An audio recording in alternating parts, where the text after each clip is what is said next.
start. This is really going to just be a conversation. We're going to open it up if you guys have questions.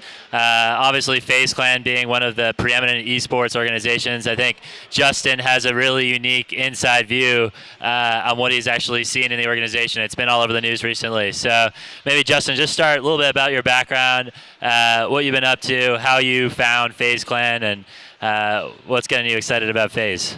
Yeah, so my name's Justin. I've been with Faze Clan for about a year. Before that, I did like a lot of like e-com and tech plays, and I've been in the crypto space for a while. And like, I basically I worked with Greg Selko, which is the current president. He was the Karma Loop founder, and that was my connection to Faze. When they merged, I came on, and basically they've been around for 9 years. Just had the anniversary, and we just launched a website last year.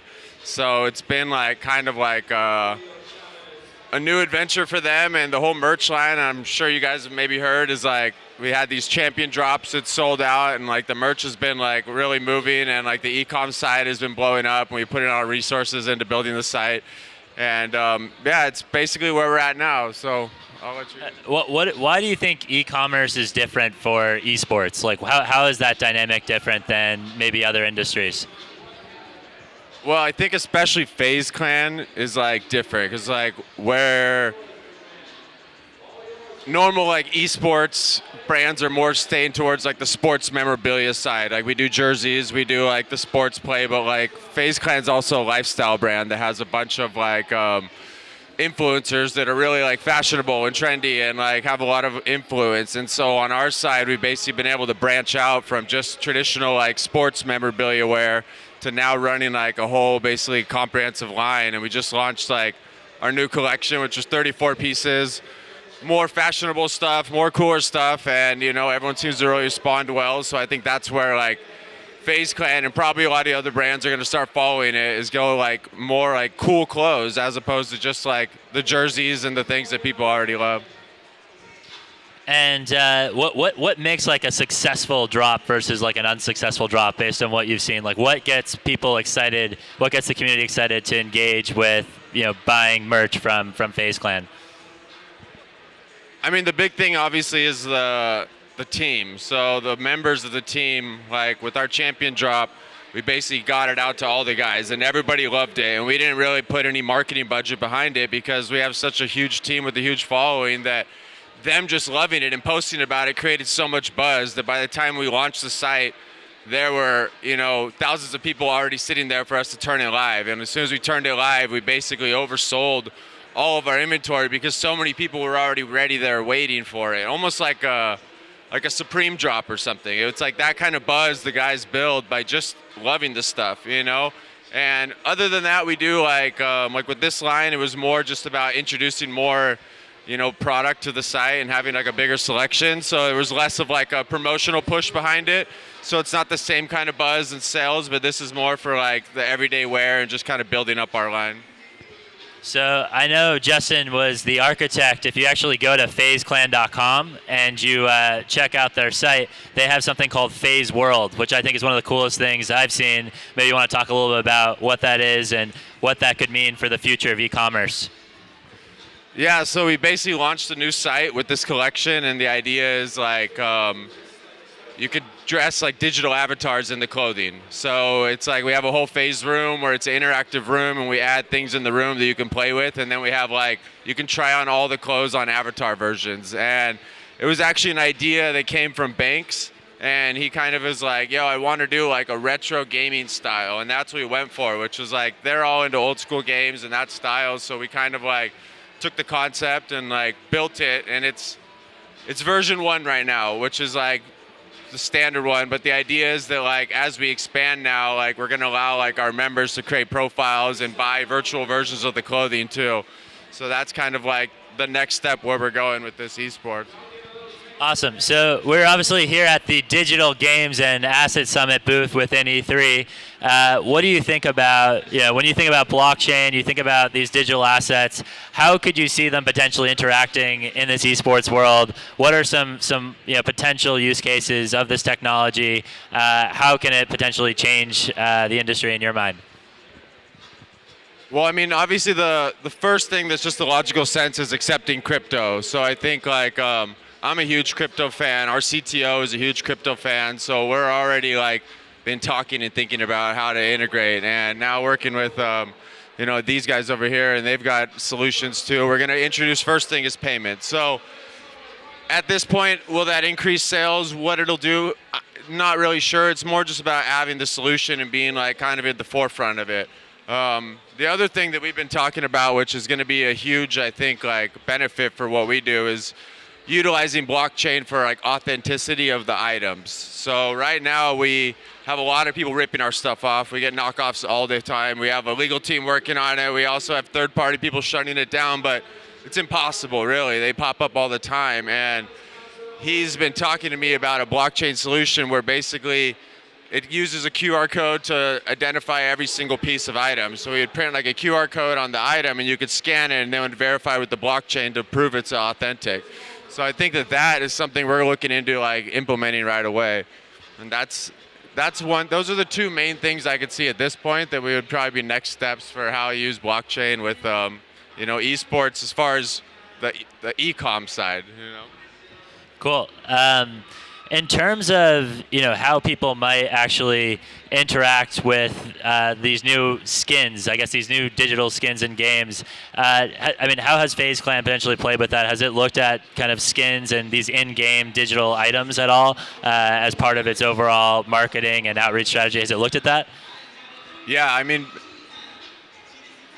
part of authenticating would also be authenticating the virtual versions too. So I think that's one area where, obviously, with the gaming world, people love skins, and they love exclusive skins, and they love to be in the game early. And so kind of with this Faze World version 1 is we introduced like product-based skins, but it's not really anything exclusive to like save. It's not something you can buy right now. It's just the first version. So as we develop this out and start allowing people to create profiles and customize their own avatars and dress them, it's something that like somebody that bought the first round champion drop would have a digital avatar that they could have on their profile that no one else could have. And it's just kind of a thing of like giving the fans more when they buy something. So they're not just buying the item, they're also getting a digital version, and they're also having it added to a profile that they can like build and be proud of. Super cool. In terms of like rewards and incentivization, like how do you think about that in terms of the massive brand that is Faze? How do you keep your community engaged with interacting with Faze? How do you see that beyond just maybe the merch that they buy? What are some of the strategies that Faze is thinking about in terms of how it approaches fan engagement? I mean, obviously with Faze, we have a huge fan base and a huge following, so it's an easy step for us to start to build the community side on our own website. So that's one side we're building out. Also, we work a lot with Twitch, and there's different extensions we're building, and one of the extensions is kind of like it's almost like a Tamagotchi for like engaging with Faze Clan. So people would add it to their profiles. The more Faze members you follow and watch and engage with, the bigger your like Tamagotchi character, your Faze character would grow until eventually you could like have him. So it's just like the fans love to interact. The fans love to be involved. The fans love to show support. So it's really about like building this tech that kind of makes it fun for them. So I'm going to ask kind of the elephant in the room question. I'm pretty sure people have Googled Faze and maybe seen some of the recent news with one of the players, Tfue, leaving the team. Anything to kind of comment on that development, and maybe something that you're able to share with the audience here around how that's all progressing?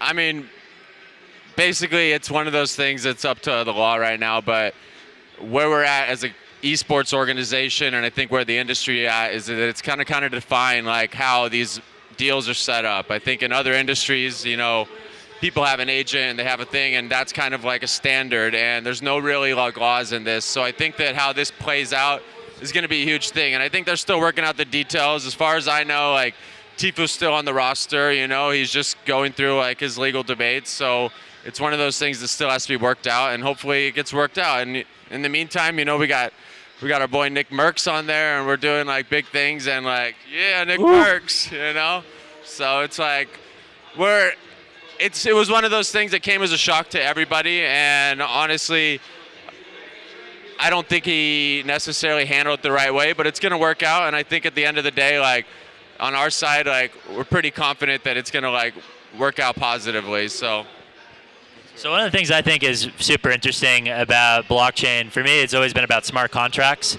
And I could see potentially more transparency coming as a result of, one, I think what was crazy was social media. The Twitter mob was able to essentially find Tifu's contract and post it on social media. Could you see, some of these engagements maybe becoming more public? What do you see the kind of future of contracts? Could contracts be put on the blockchain for players? Is there a way to essentially incentivize or make it more transparent around how players and these teams are actually incentivizing these players for creating content and being part of Faze?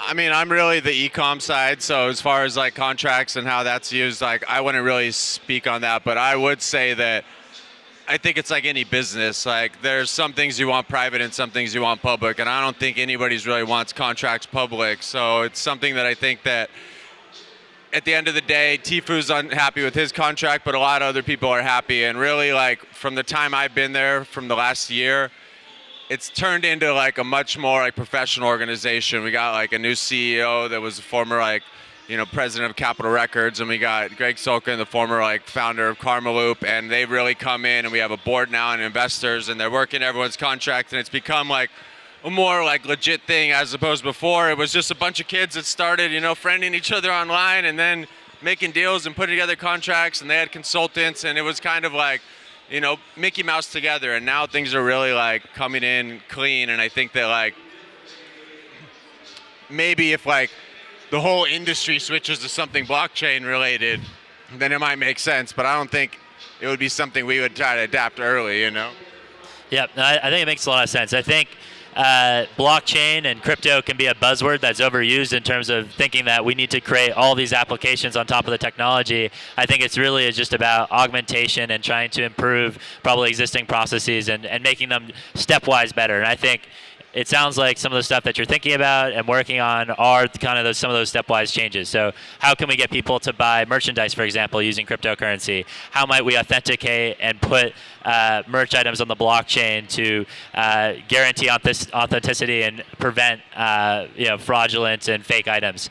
I think there's a lot of exciting things. So in terms of the next kind of year for Faze, I mean, what are the things that are getting you the most excited? What are you kind of the biggest plans and things you might be working on that you can share?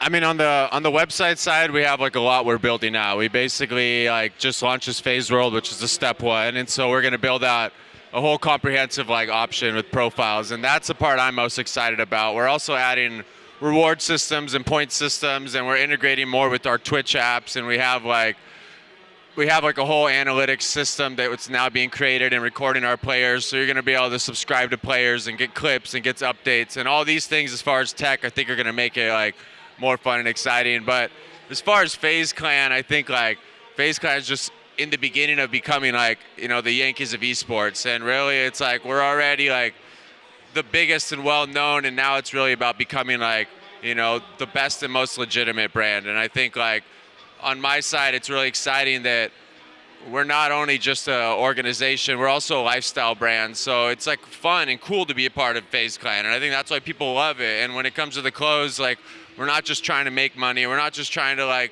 keep it real cut and dry. We're actually like trying to make something cool and engaging and do a lot of like limited stuff and exclusive stuff, because even though you make less money on that, it really does create like a more dedicated fan base, and it's stuff that you want. So I think that that's like on my side the things I'm most excited about. But I also hear a lot of things about like roster updates and new people we're signing, and I can just say like a lot of things are going to be happening over the next year. It's going to be exciting. Awesome. Wanted to open it up just to make this more engaging with this group that we, very devoted group that showed up here to this talk. Any questions from the audience? Anyone want to have a question for Faze? Anything, really open floor. Someone got a question? We got the head of e-commerce from Faze Clan, one of the most preeminent esports organizations. I'm sure someone might have a question. No questions. Is that? I feel like we got a question. Want to come up? Come on up.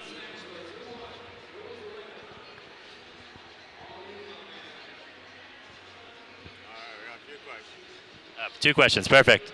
First, introduce yourself, and then yeah. My name's Brian, and I might have missed it, but my question for you is, how do you see crypto in a possibility of wagering on esports? Yeah, that's actually something that Ivan's been talking to me about. I think that it makes a lot of sense. I don't know if we would necessarily allow it like directly through Faze Clan, but I do know that there's Twitch extension, there's just things that are getting built on, and Twitch is doing integrations, and if people wanted to do that on top, I think it does make sense. You know, I think there's a fine line between how you reward people, how you pay people back. It can't be necessarily like a cash reward situation, crypto for crypto, because I think it gets on that tricky gambling line. So at that point, really, it's like we would utilize it, I think, in a way where you could buy into crypto to do tipping and those kind of things, where it's like different ways to engage and support the community.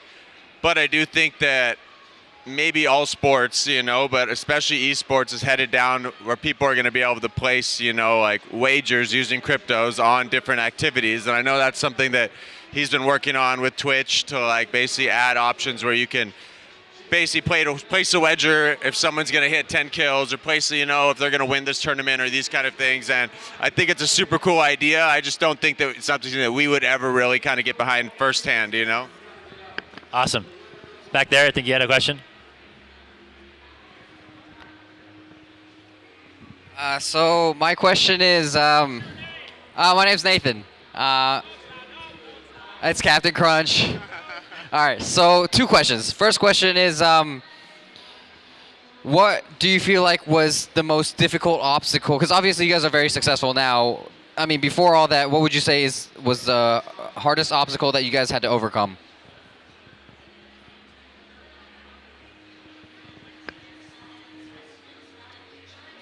Contracts? No, I'm just kidding. It's basically, I think that, I mean, I've been with the company for a year, and for the time I started, it was kind of the beginning of this like crazy growth, and there's been huge like obstacles that have come along with that, scaling up people, like employees, moving offices, you know, dealing with moving people in and out of the houses, roster changes, it's a constant thing. And I think that like basically probably the biggest obstacle is that none of this has been done before, and we're the leading edge guys trying to figure out a lot of it. So a lot of it comes with like trial and error, you know. And I think that the guys that started this from the beginning, I'm sure one of the biggest obstacles from them was transitioning from just a bunch of friends doing ideas to actually trying to turn this into a legitimate business. And that's what it is now, you know, billion-dollar industry, huge business, where it was 2 years ago just a bunch of kids playing and maybe making some YouTube money, you know, or Twitch streams. So I think that like the obstacle at this point really is just how to become like a more legit, like a sports brand. How do we become like a Yankees establishment? How do we become like, you know, like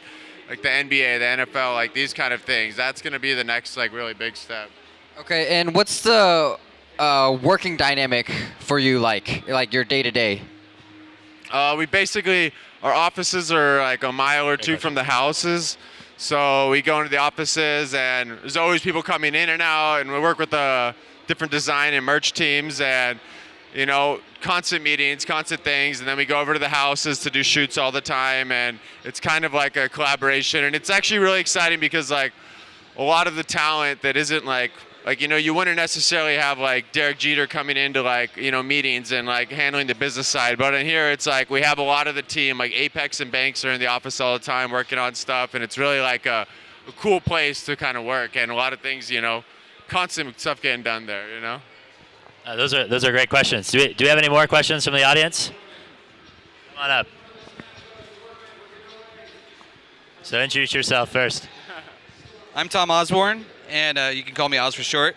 But I have a couple questions for you. First off, what's the future of Faze Clan? What do you expect is going to happen in the next 5 years? And ultimately, what do you think the future of esports is?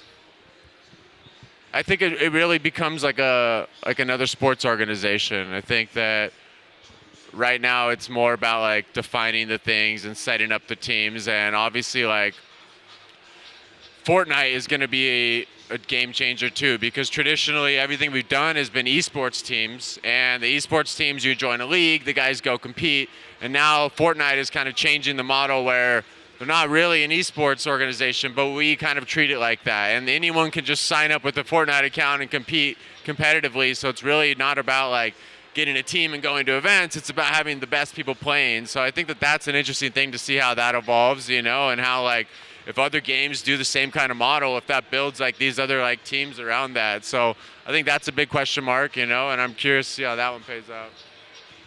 Thank you. Thanks. Got some more. We got some time for a couple more. Any more questions to the audience?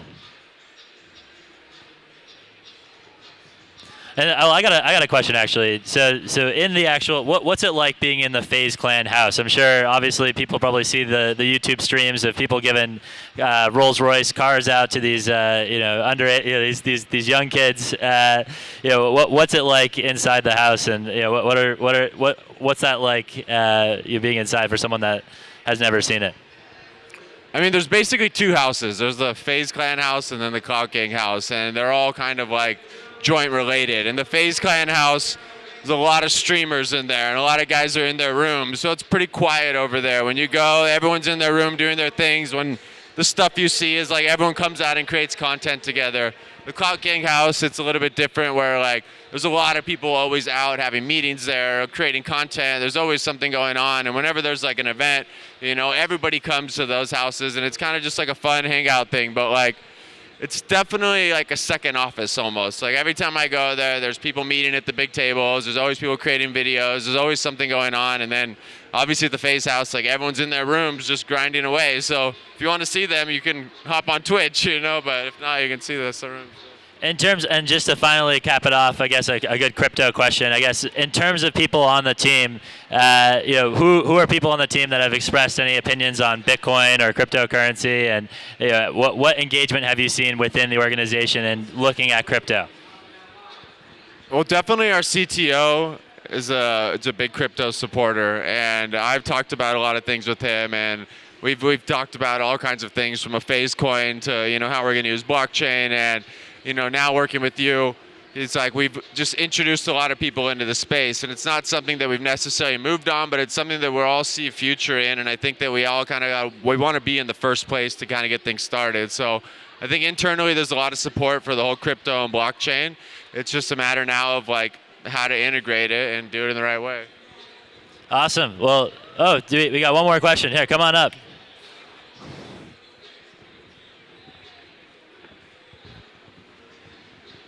Big guy. Hey, so my name's Zach Thomas, and I'm Director of Partnerships for the game that's going on right here, Splitgate. Oh, nice. And we released 2 weeks ago, as we're building our competitive scene, as an esports org, what are you seeing with the casual competitive games, like Fortnite and where anyone can compete, and the more traditional esports leagues where you have a team and you pin them against other teams?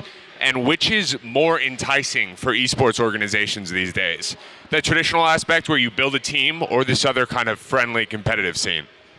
Yeah, I mean, that's something I'm definitely like, the kind of other guy had a similar question, which is like, I think that as an esports organization, we don't really consider Fortnite an esports team at this point. But because of how it's playing out and how the World Cup is planned out, it's changing the model. So I think that that's something that it's really exciting, and it makes it fun for everyone, where anyone that has an account can level up enough and go play. So it really makes it competitive. You're really playing like the best in the world. It's not really like, oh, you got into a team and you have a good day, It's really, you're playing against everyone all the time. So I think that it's a big question mark, but obviously the way Fortnite's doing it, it's super engaging. So the amount of views and the amount of eyes that go to those events are probably more than a regular esports event right now. So on the other side, in other countries, obviously like Brazil and stuff, we sell out huge stadiums for like the Call of Duty teams, and there's like a much more like fan base there that loves to go to the events and kind of experience it in that way. So I think that Fortnite and other companies like yours, like, it's just a matter of like how to make it professional like a league, but also like how to keep it open to everyone. And I think that that's something that's kind of like working itself out at this point, you know? Thank you. Appreciate it. Awesome. Thanks so much, guys. Round of applause for Faze Clan.